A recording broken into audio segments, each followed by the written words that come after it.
Baik, Assalamualaikum warahmatullahi wabarakatuh. Perkenalkan nama Ibu Lydia Ramadhani Sibuan, SAMH, selaku pengampu mata kuliah di Hukum Pidana Khusus ya, untuk kelas Selpis ini ya.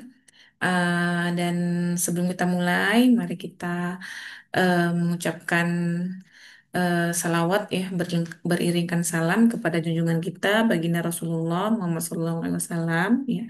Dan insya Allah nanti di ambil akhir kelak kita akan diberikan oleh beliau syafaatnya ya. Amin ya Rabbal Alamin.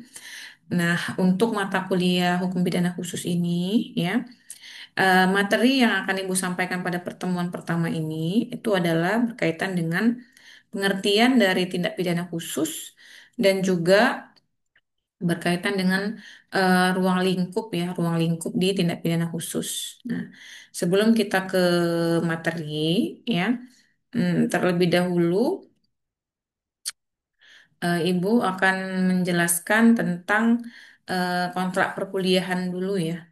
Jadi di setiap perkuliahan awal itu kita punya yang namanya kontrak perkuliahan atau kontrak belajar. Di mana kontrak belajar ini adalah kesepakatan yang kita buat agar kelas kita ke depan tuh berjalan dengan baik dan lancar ya. Yang pertama itu berkaitan dengan kehadiran. Jadi nanti setiap supervisi Ibu harap itu semua hadir gitu. Sehingga nanti Ibu bisa lihat absensinya. Karena nilai absensi itu dia ada poinnya 10% dari penilaian kita keseluruhan. Ya. Kemudian juga ada yang namanya etika ya. Etika ini artinya adanya attitude ya. Attitude kita di dalam kelas service ini ke depan yang akan kita buat nanti di dalam supervisi ya. Kemudian kontrak yang lain itu berkaitan dengan keterlambatan ya. Jadi keterlambatan nanti dalam mengikuti Zoom Ibu ya itu 10 menit. Jadi Ibu harapkan 10 menit itu sudah masuk ke dalam Zoom yang nanti akan kita buat dalam supervisi kita ke depannya. Nah, kemudian ada beberapa penilaian. Yang pertama itu ada tugas. Jadi Ibu akan berikan nanti tugasnya 10%. Kemudian ada yang namanya quiz, ya, quiz itu 10%. Kemudian ada UTS, UTS itu 30% dan UAS 40% ya. Jadi ini ada beberapa poin penilaian untuk bisa direnungi ya, untuk bisa di eh, penuhi ya ke depannya. Dan Ibu harap nanti di kelas hukum pidana khusus ini mengikuti seluruh rangkaian penilaian yang Ibu buat ya. Jadi jangan sampai tidak mengikuti khususnya UTS dan UAS ya. Karena persentase untuk penilaian itu sangat tinggi. Jadi Ibu harap untuk berhadir atau untuk mengikuti ya, biasa mungkin ini online, mengikuti UTS dan UAS yang akan Ibu buat nanti ke depannya ya. Kemudian ada beberapa strategi pembelajaran yaitu berkaitan dengan kuliah, responsi, tanya jawab, diskusi, penugasan mandiri dan kelompok. Jadi berharap untuk mahasiswa ini dapat mengikuti strategi-strategi pembelajaran dan kuliah kita ke depan ya. Nah, kemudian ada 10 nilai tamadun Pancabudi. Di sini ada 10 butir ya. Nilai tamadun yang disepakati atau yang dilaksanakan oleh Universitas Pembangunan Pancabudi ya. Ada itu keseharian sivitas akademi ya menjadi masyarakat yang memiliki sopan dan santun yang tinggi, kemudian melaksanakan pengajian, kemudian mampu mengamalkan ya Piagam Pancabudi Mutiara Hikmah dan 7 nilai dasar yayasan dan lain sebagainya ya. Jadi ini adalah 10 nilai tamadun Universitas Pembangunan Pancabudi yang diresapi dan dilaksanakan oleh para sivitas akademik di Universitas Pembangunan Pancabudi ya. Kemudian ada visi misi Universitas Pembangunan Pancabudi ya. Visinya itu adalah perguruan tinggi swasta yang terkemuka berbasis religius dalam mengembangkan iptek yang bermanfaat bagi kemaslahatan umat. Kemudian misinya melaksanakan pengabdian, mengembangkan iptek ya berdasarkan Al-Quran dan hadis, melaksanakan pendidikan, penelitian dan pengabdian, mendorong fungsi kekhalifahan dan melestarikan sumber daya alam dan lingkungan serta kehidupan sesuai dengan syariat Islam. Itu adalah visi dan misi UNPAP ya atau Universitas Pembangunan Pancabudi. Nah, ini ada 7 nilai dasar yayasan. Kemudian ada juga budaya UNPAP ya. Budaya UNPAP ini budaya peradaban bersih dan peradaban hemat energi. Dan kalian harus berhemat dan bersih ketika di lingkungan Universitas Pembangunan Pancabudi. Ini hemat energi ya. Nah, kemudian ada visi dan misi Prodi Ilmu Hukum. Ya, visinya itu mewujudkan program studi ilmu hukum yang terkemuka, berkarakter yang didasari nilai-nilai religius, dan mampu mengaplikasikan perkembangan iptek dalam pembangunan hukum nasional dan internasional untuk kemaslahatan umat. Misinya menyelenggarakan pendidikan hukum, ya, meningkatkan mutu proses belajar mengajar, melaksanakan penelitian dan pengabdian, kemudian melaksanakan kegiatan-kegiatan ilmiah yang melibatkan dosen, mahasiswa, dan stakeholder lainnya, ya. Nah, kemudian ini adalah rincian topik yang akan dibahas di dalam perkuliahan hukum pidana khusus ini, ya. Itu ada dia pertama pengertian tindak pidana khusus, ada latar belakangnya, kemudian pengertian hukum tindak pidana korupsi, kemudian ada faktor, kemudian ada tindak pidana money laundry, ruang lingkupnya, ada tindak pidana informasi dan transaksi elektronik ya atau yang sering kita dengar kenal dengan cybercrime ya, kejahatan cyber.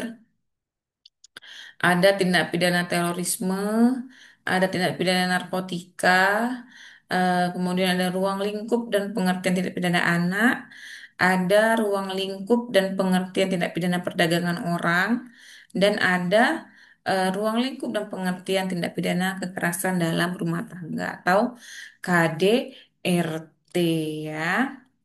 Nah, kemudian ini CPL ya, capaian pembelajaran mahasiswa. Ya, mahasiswa dapat memahami, menjelaskan tentang latar belakang yang tadi Ibu paparkan ya, materi-materi ya. Kemudian mahasiswa dapat memahami, mahasiswa dapat mengerti tentang tindak pidana pencucian uang dan keseluruhan materi yang tadi Ibu sampaikan sebagai rencana pembelajaran kita di kelas hukum pidana khusus ini ya. Nah, kemudian ini ada sumber pustakanya ya. Sumber pustaka ini adalah literasi-literasi dalam perkuliahan kita. Jadi ini ada beberapa buku, ada juga ibu ambil dari beberapa jurnal ya terkait dengan literasi dan ibu harap untuk mahasiswa hukum pidana khusus ini memiliki buku ya. Jadi belilah satu minimal buku terkait dengan hukum pidana khusus. Karena buku tersebut akan kalian butuhkan ya di dalam perkuliahan, di dalam nanti menjawab soal, dalam nanti membuat tugas ya, dan juga sebagai buku pegangan kalian ketika kalian membutuhkan referensi untuk mata kuliah hukum pidana khusus. Jadi, Ibu harap belilah ya buku hukum pidana khusus minimal satu untuk pengarang bebas siapa saja boleh yang penting kalian punya buku hukum pidana khusus ya. Nah, kemudian nanti ada tanya jawab ya, sesi tanya jawab yang akan kita lakukan nanti dalam supervisi ya. Nah, di sini ada terkait dengan definisi dulu ya. Definisi tindak pidana khusus. Ya, jadi kita sudah masuk sedikit mukadimah ya tentang materi hukum pidana khusus ini ya. Di mana tindak pidana khusus ini merupakan tindak pidana yang diatur di dalam undang-undang tersendiri. Jadi dia khusus, ya, menyangkut tentang masalah-masalah pidana yang dia itu memang sangat extraordinary crime, ya, sangat luar biasa, extraordinary crime, kejahatan yang luar biasa. Jadi tindak pidana khusus ini dia tidak ada pengaturannya itu di dalam tindak pidana umum, di dalam KUHP. Walaupun saat ini kita punya KUHP baru ya, Undang-Undang Nomor 1 Tahun 2023 ya tentang Kitab Undang-Undang Hukum Pidana terbaru. Nah, untuk tindak pidana khusus itu tidak dimiliki. Ya. Jadi tidak ada tindak pidana khusus ini dalam aturan umum. Nah, seperti tindak pidana korupsi, terorisme, narkoba, ya, trafficking, ya, atau cybercrime, itu dia tidak dimiliki aturannya itu dalam KUHP. Jadi di mana, Bu?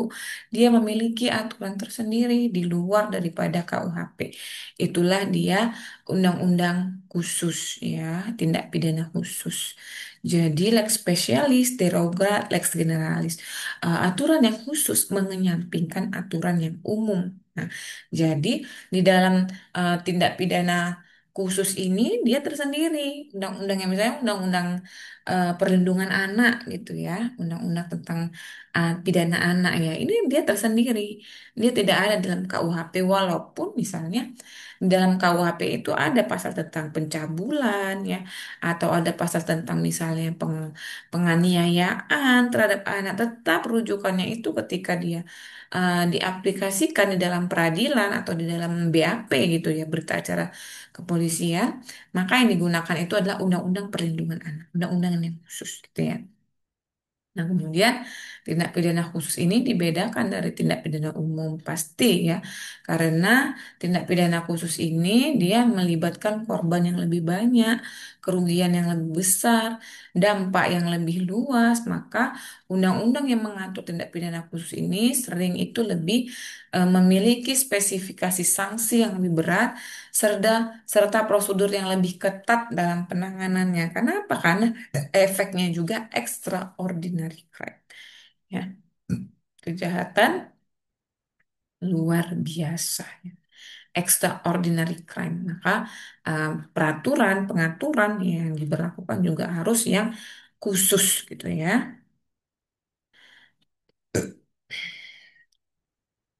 Nah, ini ada beberapa terkait dengan ruang lingkup tindak pidana khusus ya. Ada dia korupsi ya. Nah, kalian bisa lihat itu di slide Ibu, korupsi ya dilakukan pejabat publik, undang-undangnya itu Undang-Undang Nomor 31 Tahun 99. Kemudian ada terorisme ya. Terorisme ini dia ada dalam Undang-Undang 15 Tahun 2003. Nah, ini ada perdagangan orang ya. Perdagangan orang ini dia ada dalam Undang-Undang Nomor 21 Tahun 2007 ya. Kemudian ada narkotika ya. Narkotika ini dia di dalam Undang-Undang 35 2009. Ada cybercrime diatur di dalam Undang-Undang ITE ya nomor 11 tahun 2008 yang diperbarui di Undang-Undang 19 2016 dan saat ini diperbarui lagi menjadi Undang-Undang nomor 1 tahun 2024. Jadi ada undang-undang terbaru ya terkait dengan ITE. Nah, kemudian eh, tentang lingkungan ya itu ada di Undang-Undang nomor 32 tahun 2009. Kemudian ada yang namanya keamanan negara ya tindak pidana yang melibatkan pengkhianatan terhadap negara seperti spionase yang dilakukan oleh individu atau kelompok atau yang bekerja untuk kepentingan negara asing yang merusak keamanan ya. Ini mirip-mirip juga dengan terorisme ya. Tuh. Nah, kemudian ada tindak pidana perdagangan orang ya, internasional ya, trafficking. Kemudian ada tindak pidana ekonomi khusus. Ya, tindak pidana ekonomi khusus ini dia eh,